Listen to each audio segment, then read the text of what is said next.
Greetings, everyone. This is Dr. Calvin Duquesne Ward. Now, I am a District 5 City Council candidate right here in the city of Rio Rancho. And during that time period, I have just discovered a lot of information, and I found out that a lot of constituents like to be informed. But today, what we're going to do, we have a powerful interview here with House District 60 candidate Zach Anaya right here in New Mexico. And so we want to take some time today to interview him and give him the platform. So if you are watching, please share this. Once we've recorded, please share the link with someone. This is going live currently right now on my LinkedIn and Facebook, and also it's on YouTube. So if you go to Elect Calvin Ward, Facebook, or on YouTube, right, or my personal profile on LinkedIn, you will be able to see this going live right now, and you will be able to share that link. Afterwards, you can just share the link with someone else. That being the case, if you are watching this live, YouTube, Facebook, or LinkedIn, you will be able to ask questions or make a comment, and we can see your comments and your questions. We can post them live, and we can get a response to those questions or your comments. So please share the post. That being said, let's get right into it. Calvin, what's going on, buddy? Good morning, Mr. Anaya. How are you? I am doing well, my friend. Thank you for having me on. I really appreciate it. No problem, no problem. Thank you for taking some time to be here. And before we continue on, I want to share your bio, if I can, with everyone. Of course, please. And actually, I'm going to do that. I'm going to share your bio with everyone. So, ladies and gentlemen, I want to take some time to share your bio. I probably should have done this before I brought up on screen, but let's do it right now. So, Zach Anaya, he is a Rio Rancho businessman, a dedicated husband to Michaela, and a father of two, running for the New Mexico House of Representatives in District 60. Now, as the senior vice president of recruitment for the Perry Group, Zach brings a sharp professional perspective on economic growth and workforce development to his campaign. Being a lifelong New Mexican with deep roots in the community, including a legacy in the New Mexico Boxing Hall of Fame, Zach is running to bring accountability to Santa Fe. Now, his platform is built on the core pillars of public safety, water security, government transparency, and making New Mexico affordable for every family. Now, that being said, let's get right into it. Did I do it right that time? Nailed it, buddy. You nailed it.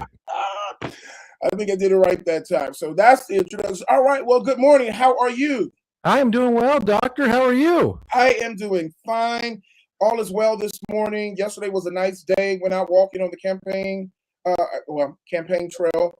But I forgot how much I enjoy just talking to people. It really is the best part, isn't it? I mean, just getting to know your neighbors, finding out, what they love about living here and, things that they wish they could improve. I was really nervous to door knock because I'm a realtor. And, most of the time they slam the door in my face. They don't want to sell their house. But if you truly care about what people care about, it makes it just so much easier, and you're so good at that. You really are. So you haven't knocked on my door, but I'm not in your district, so maybe and you know what, you said it. People think I am a public speaker, but I was nervous about knocking doors. One of my friends, Philip, he does sales. He had to yank me out. He was like, dude, what are you doing? Get out here. He pulled me one day randomly, not even planned. He said, we're walking.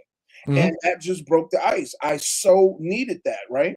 It's just amazing the things that you are intimidated by sometimes that some people would never know. You just see it. So I'm so glad that he did that. I'm so glad I'm out walking, and it's just excellent.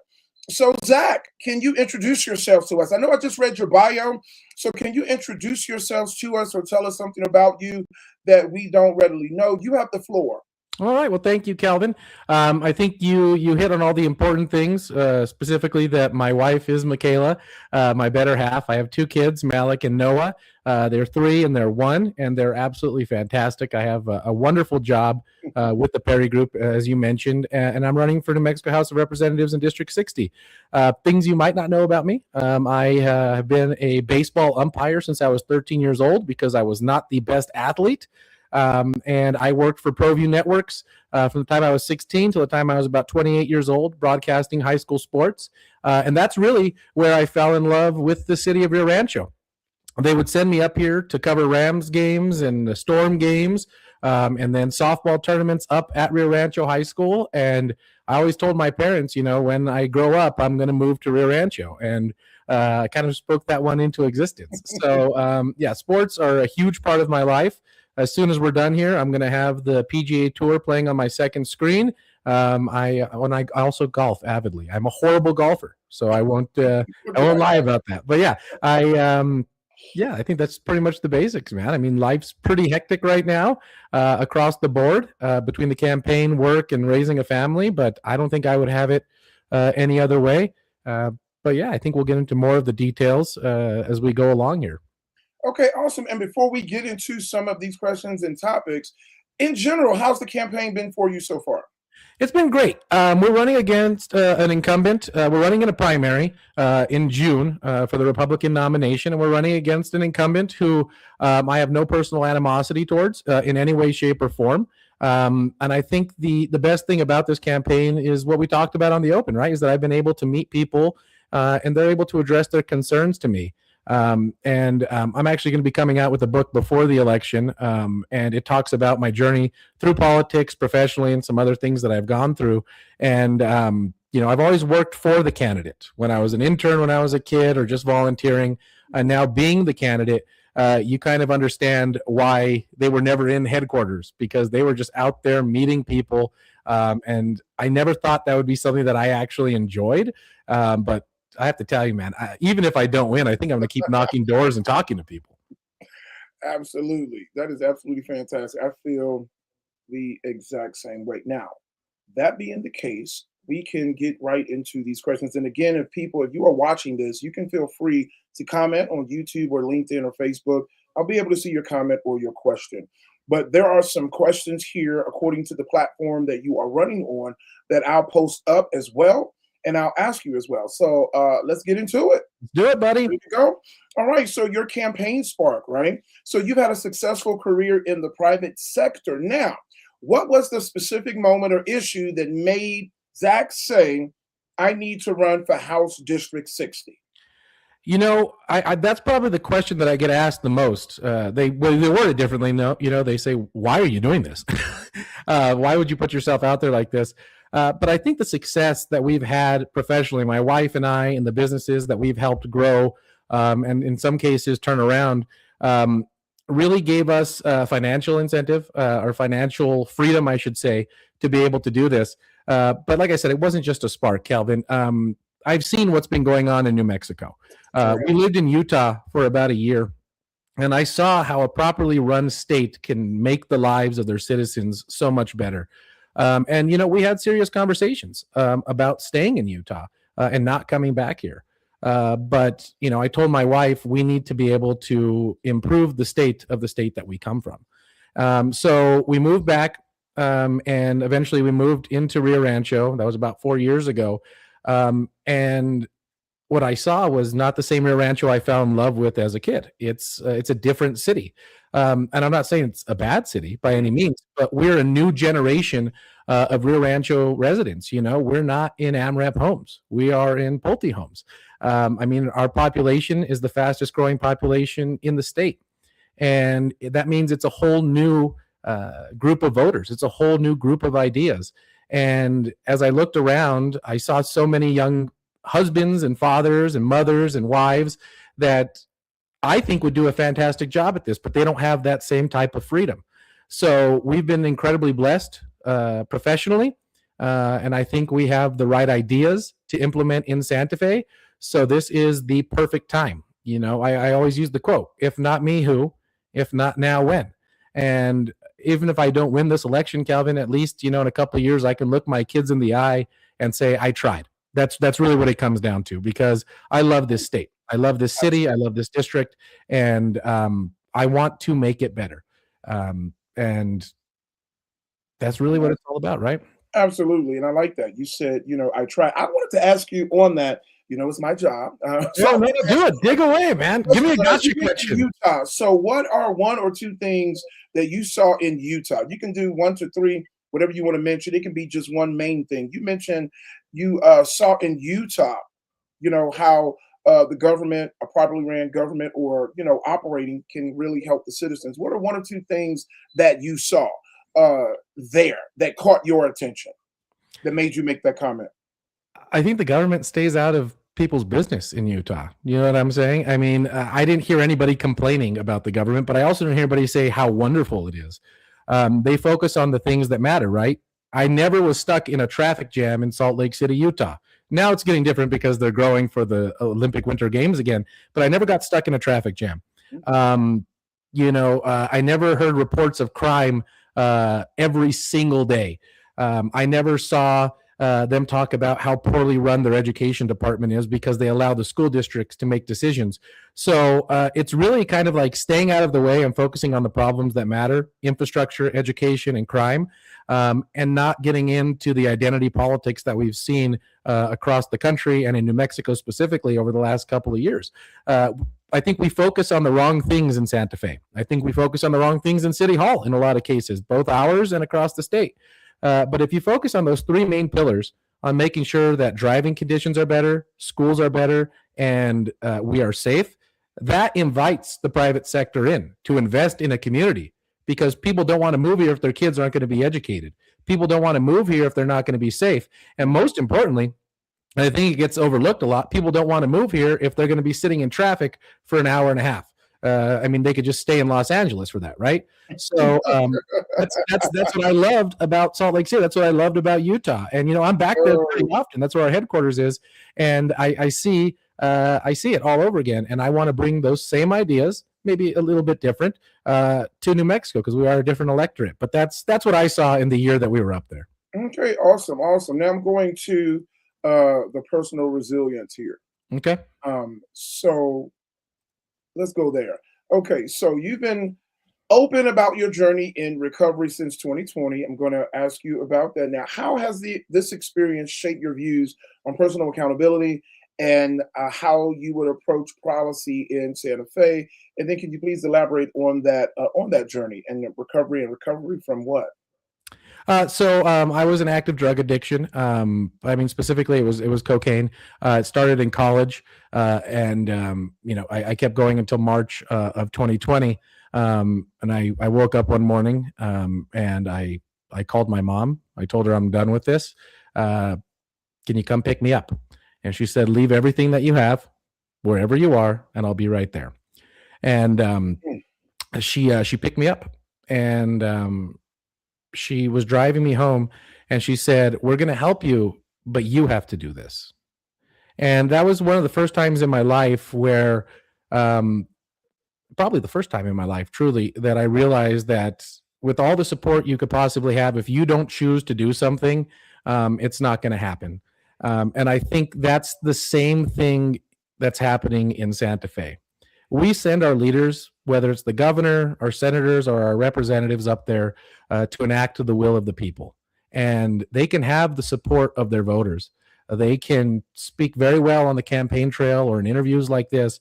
But if they go to Santa Fe and they forget why they're there, which I think happens more and more, then things aren't going to get done. Our lives are not going to improve in this state. There will be no accountability until you have the accountability of yourself. And that means you have to do things that are unpopular. You have to do things that, might rock the boat a little bit. But if that's not why you're up there, then why are you doing it, really, at the end of the day?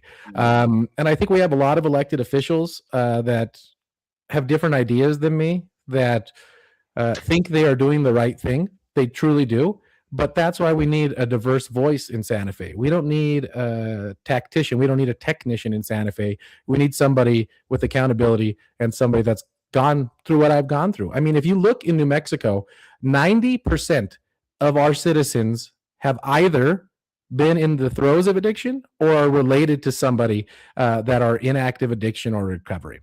There's nobody I know in Santa Fe that is openly admitted to it, at least, that is part of that group.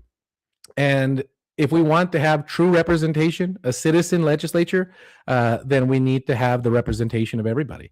I mean, it's that old movie, Head of State with Chris Rock. Have you seen it? It's he says during his speech, how can you make drug policy if you've never been affected by drug policy, essentially?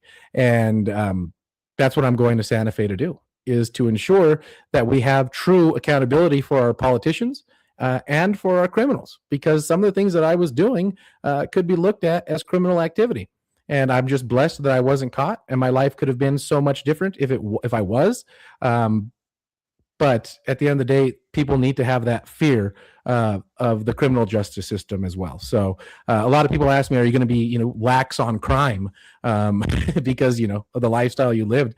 And I think that nobody is tougher on criminals or addicts truly than other addicts and criminals. I'm not saying I'm a criminal, but you know what I'm saying. Yeah, let's clarify that. I haven't even got a speeding ticket with these cameras in Rio Rancho. All right, so things have gotten better in the last half decade. I promise. Somebody else soundbite it. Well, Zach said, it's going to happen. It's going to be. Get this soundbite. I drive a minivan now. All right, like come on. Okay. Well, the next one is going to be affordability. And then at this point, again, people who watch this, they can leave comments. We can still see comments. If you have a question or something, you can still post that. So affordability. Now, from groceries to housing, right? New Mexicans are feeling the squeeze. Yeah. So how do you plan to address the rising cost of living and make our state more affordable for working families? And Zach, can I say this? Because when I say the cost of living is going, there are some people that feel like the cost of living is not going up. I had a 30-year-old, I was out talking out and about, and I stopped by some businesses, and I had a 30-year-old gentleman tell me, he said, Calvin, he said, I will never be able to go to a car lot and buy a vehicle. Mm-hmm. He says, I will have to go, and always get used vehicles. He says, I live with my mom and I work so many hours, but I still wasn't seeing her. Yeah. So I had to cut those hours down so that I could have that quality of life at home with my mom, right? And then he went forth to say, he said, this was his perspective. He said, Calvin, in Rio Rancho, there's a disconnect. Rio Rancho. He said, there's a disconnect. He says, I stop at the stoplight and I'll see hundreds of thousands of dollars worth of cars, beside me. He says, it is steadily growing. From his opinion, he felt it was a group, or there was a place of, what's the word I want to say? Haves and have-nots. Yeah. It was the chasm of the haves and have-nots that was growing. And so he felt kind of, you could feel the despair of being locked into a certain, whether it was a lifestyle, a certain, income cap, but it was all interconnected. It all affected his everyday life. I just wanted to ask you, what was your perspective on that? As I know you're leading to this question, right? Because from groceries to housing, New Mexicans are feeling the squeeze, but there are some people that feel like that squeeze is not there. But you have the floor.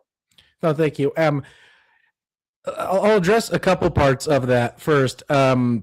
New Mexico is still one of the most affordable places in the country to live, especially in the Southwest. If you look around at Colorado, Arizona, and Utah specifically, New Mexico beats them in average price of groceries, an average price of a home as well. But they outpace us substantially when it comes to average household income. But what other statistics are connected to that? Ranking in education, our public safety, and our infrastructure. And I think it goes back to that, right? So the reason that there are no high-paying jobs in Rio Rancho specifically, or New Mexico as a state, is pretty simple. Businesses do not want to move here. We're still the city of Intel in Rio Rancho, right? I mean, yeah, there are a few projects that are popping up in northern Rio Rancho, but at the end of the day, most of the businesses that are popping up in this city are car washes, self-storage units, and fast food restaurants. Those are not high-paying positions.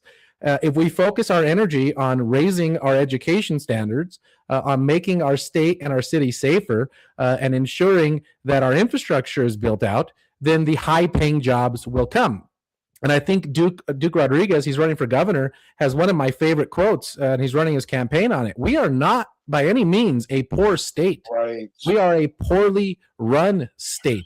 We focus on the wrong things. We coddle people. And yes, there is a disconnect. There is the haves and the have-nots. And it's not government's responsibility to ensure that the have-nots become the haves. And it's not government's responsibility to punish the haves and turn them into have-nots. We should have an even playing field, but we shouldn't favor anybody by any means. But that means improving the conditions for private business to move in to the state. We are a welfare state. We depend on the federal government for a majority of what happens in the state of New Mexico. But I don't want us to become a welfare state by our citizens becoming dependent on the state government, because that's the fastest way for your rights to go, right? I mean, Ronald Reagan said the most dangerous words in the English language are, "Hi, I'm from the government and I'm here to help." That should not be our job. But I will say that Utah, as a perfect example, is the cost of everything is substantially higher, but the average income is substantially higher as well. And why is that? Because businesses want to move to Utah. Salt Lake City itself is becoming another Silicon Valley. They're getting the Olympics again. Their universities are some of the absolute best west of the Mississippi. Why can't we do that? I think we have a better climate than Utah. I think we have better skiing than Utah. Honestly, this is a great place. People like to visit New Mexico, but we need to make it so that people want to stay here.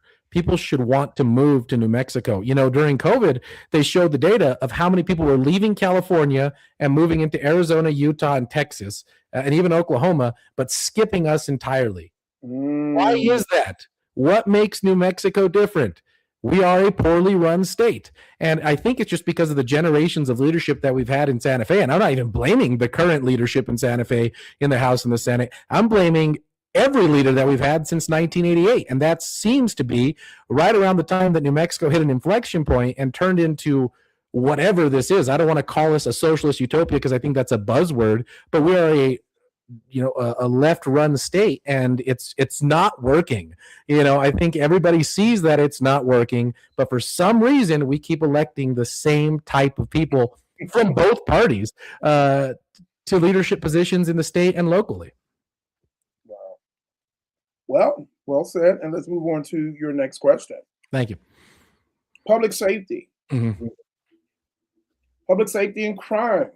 Now, crime is a top of the mind issue for Rio Rancho. So what specific legislation changes will you fight for to ensure our local police have the tools that they need that help them to fight against violent offenders? Yeah, I want to say this very clearly, Calvin, that I think Rio Rancho, and it's not just because I'm running in Rio Rancho, I think it's true, has the best police force in the state of New Mexico. We also have one of, if not the best magistrate judges, Judge Cook, in the state of New Mexico. So any crime that's specific to Rio Rancho, Judge Cook is fair, but he throws the book at them.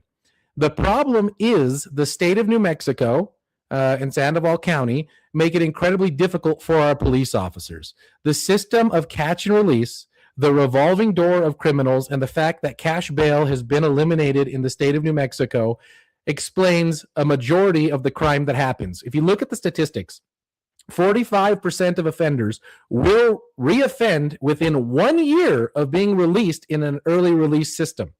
If you expand that to 3 years, the numbers go over 50%.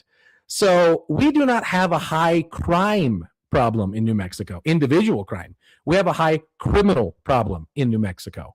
And if we can hold the true criminals accountable by ending this revolving door policy and stop coddling criminals, we solve our problems overnight in public safety. And instead of shutting down detention centers like the Democrats did in the last session in Santa Fe last month, we need to be focusing on building more detention centers across the state of New Mexico so that we don't have a problem with empty jails or overcrowding. That should not be an excuse for not keeping criminals in jail. Even during COVID, right? We were releasing people 50% of their sentence served because they were terrified of this virus that had broken out.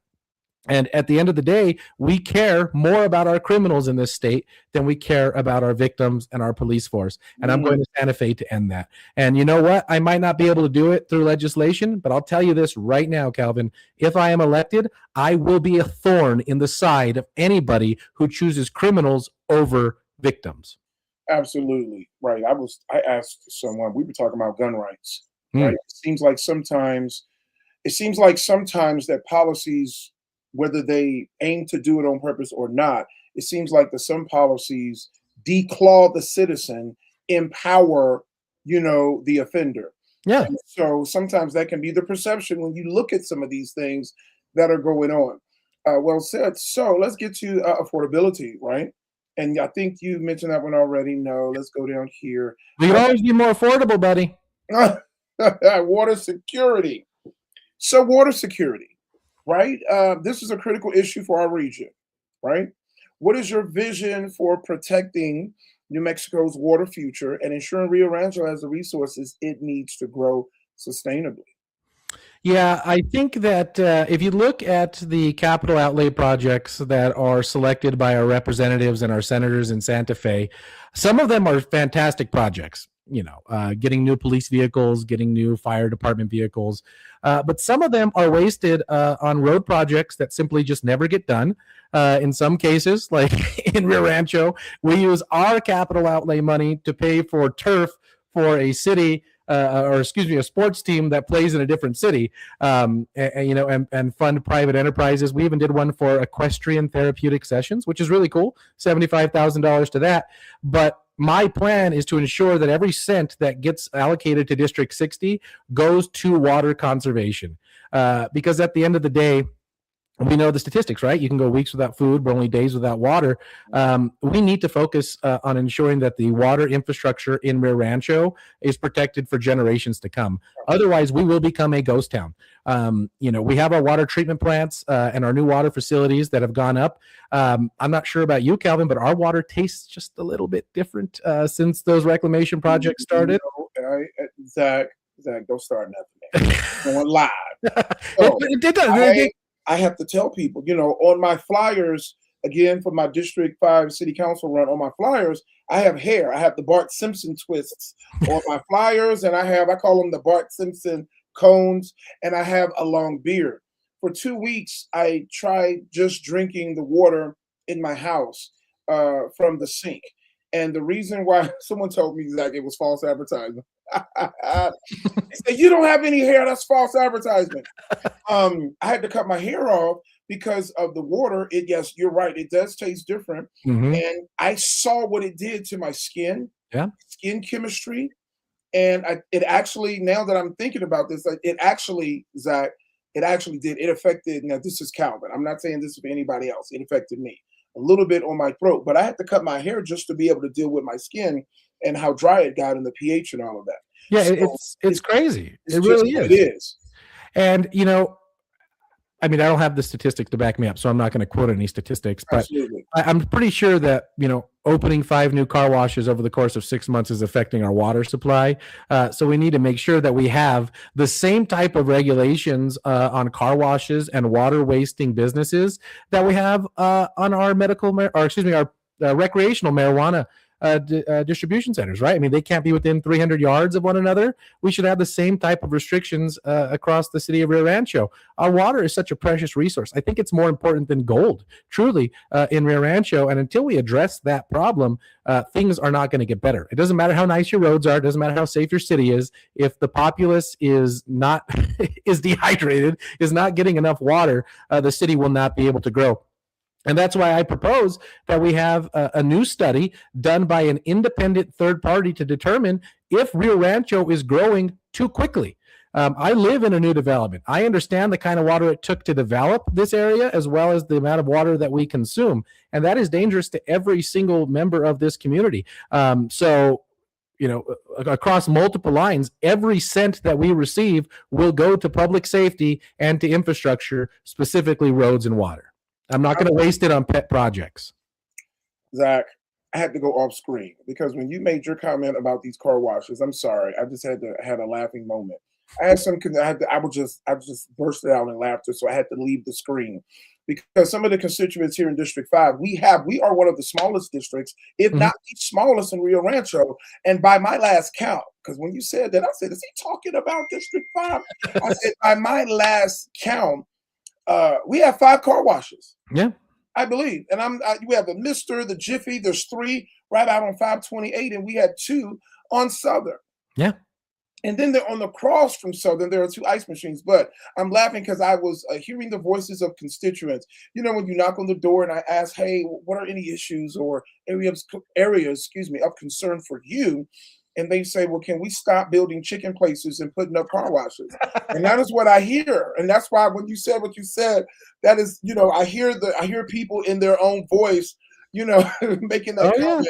And it was just funny to me because that's what people say. In an area where we're in the desert. Yeah. No, Oil is a 100%. precious commodity, and we are building more car washes, it seems, or the perception is, right? And then they say these chicken places, and I just busted out laughing. Anyway, I that's love Raising Canes, but I listen. I love me some Raising Cane's now. no, and I think it comes down to this, right? And I hear the same things when I'm walking around. But the first person I heard it from was my wife. She goes, "Is that another car wash going up?" We were driving down Southern one day. I was like, "Yeah, it is." And then you start noticing, right? Like you buy a car, and then all of a sudden you see that same car. But I mean, it has to be affecting things, and I think that also comes back into the affordability side of things. I mean, how much are those people at the car washes that are employed there making? If those are the only businesses that are opening up here in Rancho. Right. And I saw one of your videos yesterday where you had a gentleman who owns a business here but lives in Albuquerque. And I think we have the opposite problem truly across the city where so many people live here. We're a bedroom community and they go down the hill to work or they work remotely for corporations that aren't here. We need to ensure that those type of jobs are staying in Rio Rancho. I hate taxes, Calvin. I hate taxes, but I hate it even more when I'm paying them in Albuquerque. Mm-hmm. Now, can I say some on that? I'm gonna ask this question before we get into the next one. I had a constituent talk about the property rentals. Yeah. You may or may not have a comment on this, but I will ask you anyway since we're talking. It was property rentals, and he had mentioned that out of the blue, his rental rate went up by like $1,000.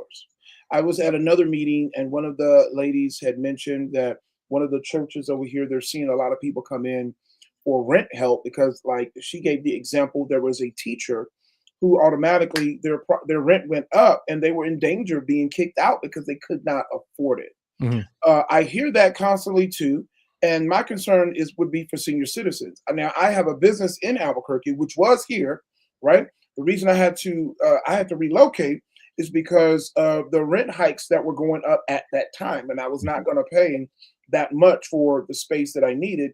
So I kind of felt like I was forced out of out of Rio Rancho, which is also the same story I hear from a lot of other small businesses because I continue to hear small business friendly. But in this situation, people are saying their rents are going up, like almost, and dramatically. To be a small business and you have your rent go up $1,000 to be a teacher and have your rent go up like that. What is going on there? What is your take on that, or any comment? I'm not saying you have all the answers. No. I'm just asking your opinion on that. Yeah, I mean, in the industry that I'm in, right? So I recruit real estate agents for a living, and a lot of real estate agents are landlords. And we'll talk specifically about New Mexico because that's where we're running, right? It's a couple different reasons. Property taxes continue to go up every single year. And if you want to look it up, Democrats were pushing to end the 3% cap on property taxes and reappraise your home every year. So if you think rents are going up now, just wait till Democrats in Santa Fe have their way. Secondly is our utility rates are through the roof. And it's going to get even worse now that the sale from PNM to BlackRock has gone in. If President Trump wouldn't have been reelected, I can only imagine where our gas rates would be right now. But I'll use the teacher example that you gave specifically, right? As demand goes up, prices will go up. That's all there is to it. But as we continue the rapid spending in Santa Fe, and they like to tout that they're funding education. They're not funding teachers. They're not funding classrooms. They're funding pet projects to ensure that their constituents, whoever they may be, their donors, are happy. But teachers are not receiving the raises. Administrators are not receiving the raises. I can only imagine where some of this money is going. We will never stop the increase of prices in homes, whether it's purchasing or renting. But we need to ensure that income is sustainable and stays rising along the lines of the cost of housing, right? I mean, things are always going to get more expensive, especially because our money's not backed by gold. We'll get into that in a completely different conversation. But at the end of the day, you're not the only ones that are taking on this burden. The people that own those homes are taking on that burden as well. And I think President Trump's executive order, as my dog walks by, that bans large investors from purchasing single-family homes is going to ease the stress. But the only way to address the affordability crisis in housing is simple. We need to raise wages in this state. And I'm not saying raise the minimum wage. I'm saying we need to ensure that we are built out to provide for private business. That's the only way it's going to work, Calvin. It's, our property taxes have gone up. Insurance, New Mexico is such a dangerous place. Homeowners insurance goes through the roof. That gets passed on to the renters. So it's a combination of so many different things that are hurting people that are actually just trying to get into a home. And I see it every day. I have where interest rates are right now are absolutely ridiculous. I mean, we're hovering just below 6%, I think. And I see people that are approved for $300,000. And 6 years ago, that would have gotten you a beautiful home in Rio Rancho. Beautiful home. But with these interest rates, that payment is $2,800 just on the mortgage.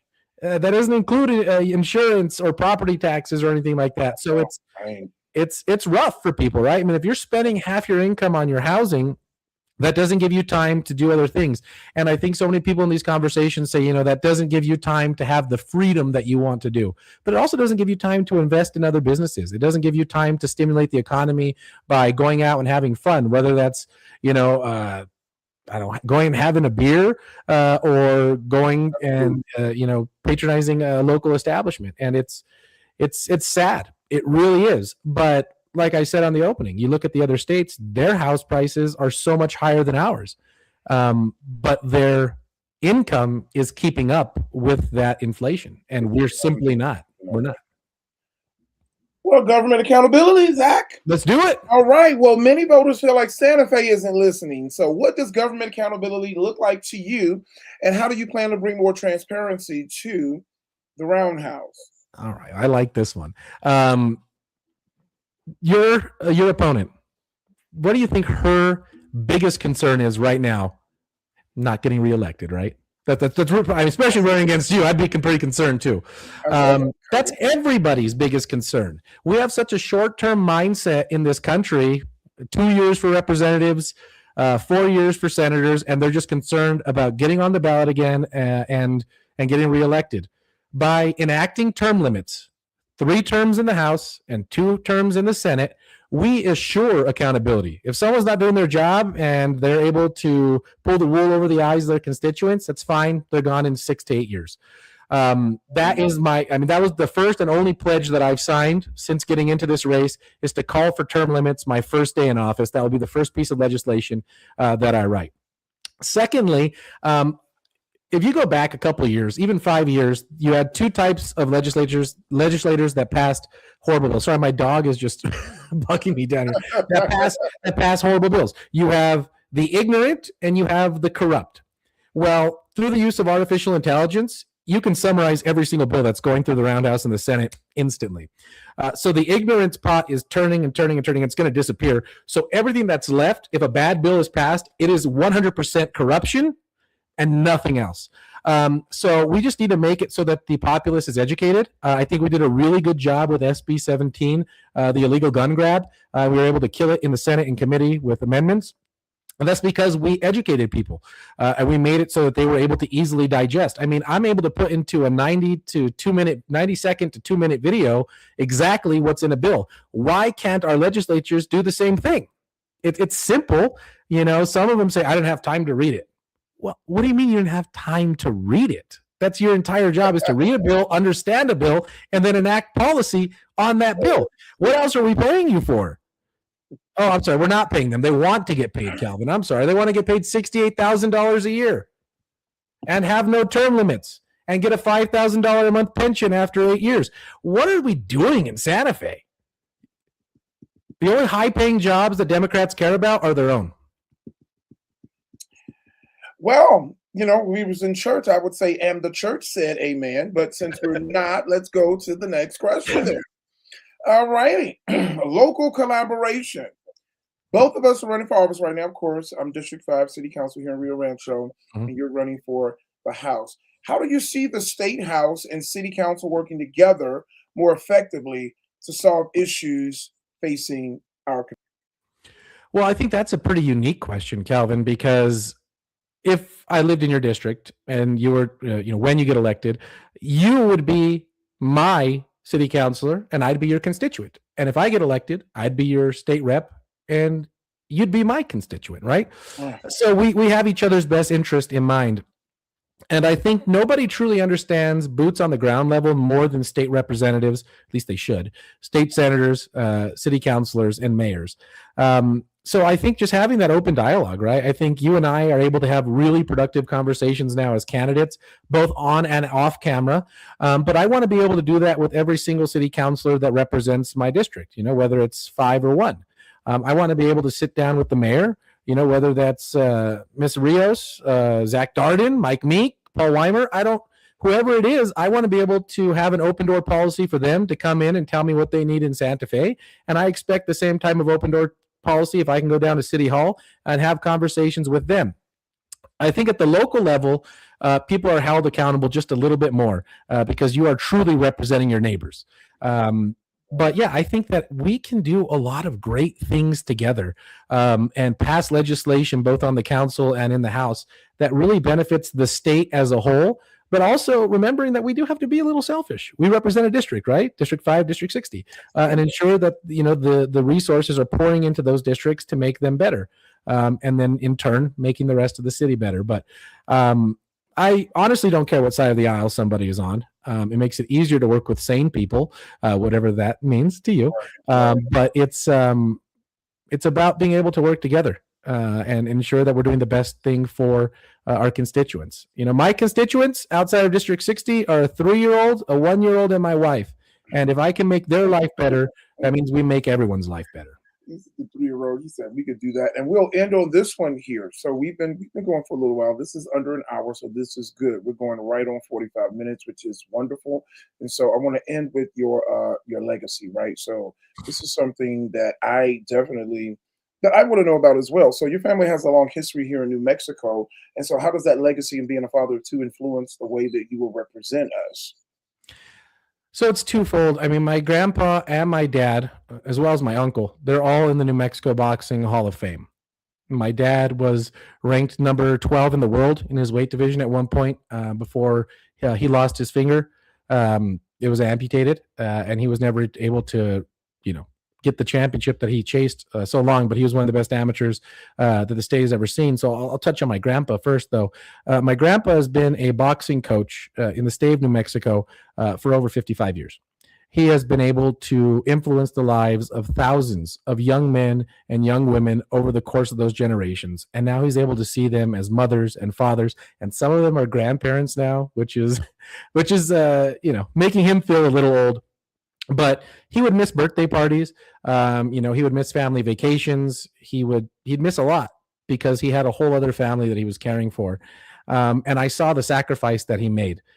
He is the most selfless man that I've ever met. He's also politically incorrect and the funniest person I've ever met. So I don't think I'll ever use him on the campaign trail. But my dad, he owns a construction company, KO Construction, and they build about 400 to 500 homes a year. And in the midst of the 2008 financial crash, I remember I'd get up to go use the restroom or get a water, and I'd see underneath the door into his office, the lights were on. And I'd ask my mom the next day, like, what's dad doing in there? And she explained to me what was going on, financially. And I was like, are we going to be okay? She said, we're going to be fine. But your dad's not worried about us. He's worried about all of his employees and their kids and their wives and their grandkids and everyone that depends on them. She goes, most men that work are only concerned about the roof over their family's head and the food on their family's table. But your dad is concerned about that for over 60 families. So now that I'm I'm an adult, I have my own kids. When they first were born, I'd sit there and think like, oh my God, like how are they going to get educated here? Like it's so, the child crime rate in New Mexico is so out of control. Like, are they going to be safe? And since I made the decision to run, I think about that for all of our families. I think about how dangerous this place is. I think how poorly our schools are educating our children. I think how dangerous the policies are in Santa Fe. So I try to enact the selflessness of my grandpa, and I truly try to enact the provider mentality of my dad. I want to ensure that every parent can be a provider to their children in this district and this state. And I mean, I have a pretty mean right hook too, but I don't think that's part of my legacy. Oh, you're muted, Calvin. I was about to say, don't be snatching people up on the campaign trail now. Now you can't be just snatching them up. That history there. Was that this is it? Do you have any last words? Because we are about to close this out. I want to thank you for your time. I think this was a good time, right? That was great. I had a really good time. Yeah, I think go ahead. If I could leave anybody with any parting words, yeah, it's a few. Go to zachanaya.com. It's at the bottom of the screen when Calvin brings it back on, to take a look at our policies on how we would enact the things that we want to. And I am going to do the most selfless thing a politician will tell you. I am not going to tell you to go vote for me in June. Get out today and vote Dr. Calvin Ward for District 5 City Council in Rio Rancho. If you can't make it to early voting, get out there Tuesday and ensure that we have a strong conservative voice on the Rio Rancho City Council, my good friend, Dr. Calvin Ward. You're muted again, buddy. What politician doesn't like to hear their own voice? Look, when I leave the stage, I mute because I might say something back here and be like, that wasn't supposed to be live. And it's going to be a soundbite. But no, I thank you for that shameless plug. Yes, and I just want to encourage people to get out and vote. I think the 28th is the last day of early voting. Yeah. It's on a Saturday, I believe. And right, voting is March the 3rd. So thank you, Zach, for being here. The website is on the screen. His email and phone number is scrolling at the bottom there. That's 505-358-1903. His email is the word campaign@zachanaya.com. Again, campaign@zachanaya.com. Again, thank you for tuning in, and thank you for being here, Zach. I want to thank everybody for tuning in. Please check this out. This will be on YouTube. It'll be on Facebook, and it's definitely on the election page as well. Feel free to comment and place your questions there. Thank you for tuning in.